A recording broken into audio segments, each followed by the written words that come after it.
E delegado, o senhor estava explicando, a gente estava dizendo, eu, PG e o Rodrigo, que o senhor estava num ponto muito importante. O senhor disse, ele tentou entrar na casa, né, de forma violenta, quebrou, enfim, forçou, e aí uma medida protetiva, e o senhor disse de quarta para quinta. Ele a moça recebe, a partir da polícia, desse reporte, a medida protetiva, é isso? Exatamente. Então, na quinta-feira, a gente cumpriu o mandado de busca na casa dele e imediatamente ele já foi citado da medida protetiva, né? Ele não, num primeiro momento, ele não verbalizou nenhuma ameaça. Ele teve uma conduta agressiva, né? De tentar forçar a porta, já que ele deveria pegar a criança somente aos finais de semana e ele queria ter contato todo dia, né? E ela impediu e ele tentou forçar a porta dela, quebrando o vidro. Foi chamada a polícia, ela foi até a delegacia de polícia, registrou a ocorrência, o Poder Judiciário concedeu a medida protetiva. Então, a partir de quinta-feira, as medidas protetivas já estavam vigentes, né, as quais davam a proteção para a vítima. E a dúvida Kelly, delegado, sobre a tornozeleira eletrônica, foi solicitada pela polícia à justiça o uso da tornozeleira eletrônica por parte desse cidadão?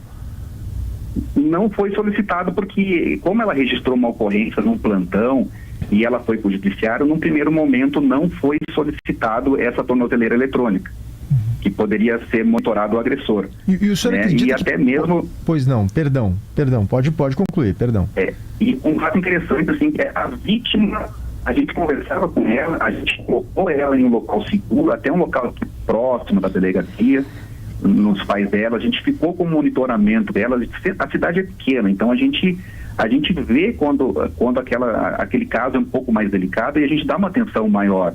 A gente colocou ela num local seguro, que era próximo à delegacia, a gente disponibilizou um telefone, inclusive no domingo um policial nosso entrou em contato com ela às 22 horas da noite, verificando se estava tudo certo, se o agressor não procurou mais ela, nos colocando à disposição, e ela falou que estava tudo certo. Isso no domingo, não tinha mais delegado? Procurado ela. No domingo? No domingo. O senhor na acredita... segunda-feira aconteceu o trágico ocorrido. E o senhor disse que não tinha que pedir a tornozeleira. Isso é uma pergunta absolutamente ignorante da minha parte, porque eu não sei como é que funciona o processo. Alguém tem que pedir a tornozeleira? A justiça tem que entender como é que funciona? A polícia pede à justiça, né, delegado? A polícia pode pedir, o Ministério pode pedir, e o Judiciário também pode conceder justiça. Então, são questões até técnicas, processuais, né? Mas se entendeu então, que não precisava. Num primeiro momento não, porque ela pediu somente as medidas protetivas e foi designado para o fórum. O Judiciário entendeu que ainda não era o momento, o Ministério Público também não pediu. Então, no primeiro momento, porque não havia uma ameaça clara, né? Por óbvio que a atitude dele era extremamente agressiva, tentar entrar à força na casa da sua ex-companheira a ponto de quebrar o vidro da porta, né? Delegado, o senhor entende agora, claro, depois de tudo que aconteceu, né, que pode ter havido algum equívoco por parte de processo da polícia, de procedimento da polícia, porque em algum momento talvez tenha baixado a guarda, já que é uma cidade pequena e o senhor sabia onde ela morava, todo mundo se conhece, de domingo para segunda pode ter baixado a guarda? Não, eu acho assim, o que aconteceu, assim, a gente estava preocupado. A gente não pode, hipótese alguma, né, dizer que a vítima tem culpa nisso aí, mas assim, a vítima, ela não se sentia ameaçada, ela tinha uma confiança no seu ex-companheiro que ele não faria nada para ela, e a gente explicava para ela que era um caso delicado, que ela deveria adotar algumas medidas de precaução, pelo menos até arrefecer essa situação um pouco que estava quente, né, e ela não se sentia ameaçada por ele, e a gente nos colocou à disposição, a gente disponibilizou um telefone celular, a gente colocou ela, retirou ela da casa e colocou no local seguro, onde ele, no primeiro momento, não teria tanto contato com ela. Então, só que a gente entende também que que a vítima começou a flexibilizar algumas precauções dela, por ela entender que não havia risco para ela, né? Então, por exemplo, ela foi almoçar em casa dele, já estava esperando ela. Então, assim, a gente vê também assim que houve... E a gente entrevistando o agressor, e ele falou no primeiro momento que ele tinha desistido, né, de fazer mal maior para ela. No entanto, domingo, quando ele pegou, no final de semana ele pegou a criança e teve que entregar. para que pudesse ver somente daqui a 15 dias, né? Então ali foi o gatilho que ele tomou uma atitude de cometer o crime de feminicídio no dia seguinte, né? Agora eu me pergunto também, né? Esse senhor, essa pessoa, eu estou cuidando aqui nos adjetivos, né? Ele força a porta, né? Ele quebra o vidro. Ele tinha que ter acesso à criança? Pois é, nos parece que no primeiro momento não, né? Mas, porque ao ter acesso à criança, ele terá acesso à mãe e pode comer. Exato. E fora que a criança, né, tá ali presenciando tudo o que aconteceu. Eu me pergunto assim, será que não falhamos, e não estou procurando culpados assim, né, fulanizar, né, delegado, mas eu digo a sociedade, será que tem que ter acesso a criança, alguém que tem esse tipo de conduta, porque o menino também estava exposto a uma pessoa que é capaz de matar? Exatamente, eu acho que poderia ter sido, de repente, manejado de forma mais adequada, né? Porque, no primeiro momento, foi dada uma decisão atrás, né, anterior, no sentido de que ele deveria pegar a criança a cada 15 dias, aos finais de semana, né? E ocorreu um fato novo, né? Que foi a questão de violência, né? Então, acho que poderia, sim, ser melhor adequado a essa situação, pelo menos no primeiro momento, que a gente sabe que os primeiros dias, os primeiros momentos são extremamente graves nesse tipo de violência, né? Então, são eles que podem levar ao crime que ocorreu, né? E de que maneira dele... os ânimos, né? Não, eu ia lhe perguntar de que maneira, delegado, na sua concepção, poderia ter sido melhor adequada, né, a forma de lidar com o caso. O senhor disse que poderia ser melhor ajustado mesmo. Como poderia ter sido, o senhor acredita?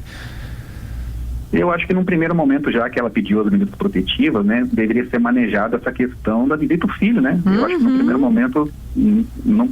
Porque, querendo ou não, como que ele vai buscar o filho? Ele vai ter contato com a vítima de alguma forma, ou de alguma proximidade, de alguma forma ele vai ter um contato telefônico, um contato visual, e nós não temos dúvida que o gatilho dele tomar a atitude de fazer o crime que ele fez foi no momento em que ele entregou a criança no domingo.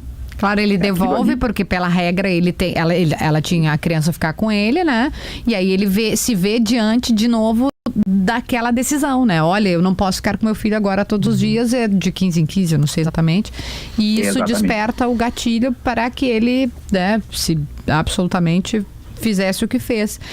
Mas eu queria só voltar... Desculpa, vai, Pedro. Desculpa, que não, tenho mais uma dúvida que eu acho que ainda é sobre esse ponto que a gente está debatendo. Delegado, em primeiro lugar, eu acho que para deixar claro, a gente não tem dúvida do trabalho dedicado, comprometido de vocês. A gente está vendo, pelo que o senhor está dizendo, que vocês fizeram muito para tentar proteger essa moça, mas como a polícia sabia, né, que havia a possibilidade de uma violência maior, tanto que orientaram a vítima a tomar cuidado, disseram, olha, não é bem assim, não te expõe tanto.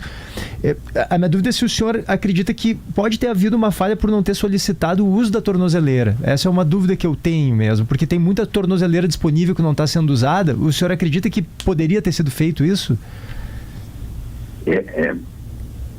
Tipo assim, a questão ela se desenvolveu muito rápido. Ela estava numa situação controlada e houve um gatilho posterior que desenvolveu toda essa situação. Então, assim, a gente analisou o caso na quinta-feira, a gente cumpriu busca, viu que num primeiro momento não tinha arma, a gente conversou com a vítima, a gente conversou com o agressor, a gente sentiu que os ânimos se adequaram, então a gente manteve contato final de semana com a vítima, ela não reportou momento algum e ele tentou de alguma forma ou se aproximar, ou um contato telefônico, ou qualquer coisa do gênero. Então a gente até aquele momento a gente entendia que a situação estava de alguma forma controlada. O gatilho que aconteceu, que é um fato que foge ao nosso controle, foi a questão dele entregar o filho no domingo. Esse foi, não tem dúvida que foi o gatilho, ele mesmo reportou, né? O gatilho que levou ele a pensar, a arquitetar e fazer o crime. Não podia ter visto esse filho. O senhor disse, delegado, que a polícia disponibilizou um celular, né, para a vítima. E nesses momentos mais dramáticos, ela chegou a usar o celular para pedir socorro, não? É que não houve nenhum momento dramático, né? Entendi. Não houve qualquer atitude agressiva dele, exceto no momento em que ele abordou a vítima e disparou 6 vezes. Não, mas teve a situação da tentativa de arrombamento lá da porta, né? Ah, sim, essa foi que é o que a motiva inicial, a né? medida, né? Mas foi antes, E aí né? depois, Motivou. se os ânimos arrefecem, e daí, ok, tá tudo controlado, entre aspas. E aí, ao ele pegar o filho, aliás, ao ele devolver, digamos assim, né, o filho, é que ativa esse gatilho. Eu só fiquei com uma dúvida ainda, né, pra gente concluir, já encaminhando pro final, delegado. Porque ela sofre os disparos e aí os vizinhos vão levá-la. Nesse tempo em que ela vai pro hospital, também não haveria necessidade de ter uma proteção. Bom, eu não sei se alguém, obviamente também na correria, nem parou para ligar pra polícia, porque a prioridade era salvar a vida dessa moça. Acho que é importante só a gente lembrar o caso para quem eventualmente ligou o rádio agora, né? Ela é baleada na frente de casa, os vizinhos socorrem essa vítima, levam até o hospital e lá na frente do hospital chega o assassino de volta de moto e dispara 6 tiros na frente do hospital nela. A minha pergunta genuína mesmo, assim, honestamente, assim, haveria como as forças de segurança nesse meio do caminho protegerem ela no hospital? É bem difícil porque foi muito rápido, né? Ele abordou ela chegando em casa no horário do almoço, ela estava trazendo seu filho estava na bicicleta, ele parou a moto, desceu da moto, ele abraçou o filho, deu um beijo no filho, tacou a arma e disparou 6 vezes contra a vítima.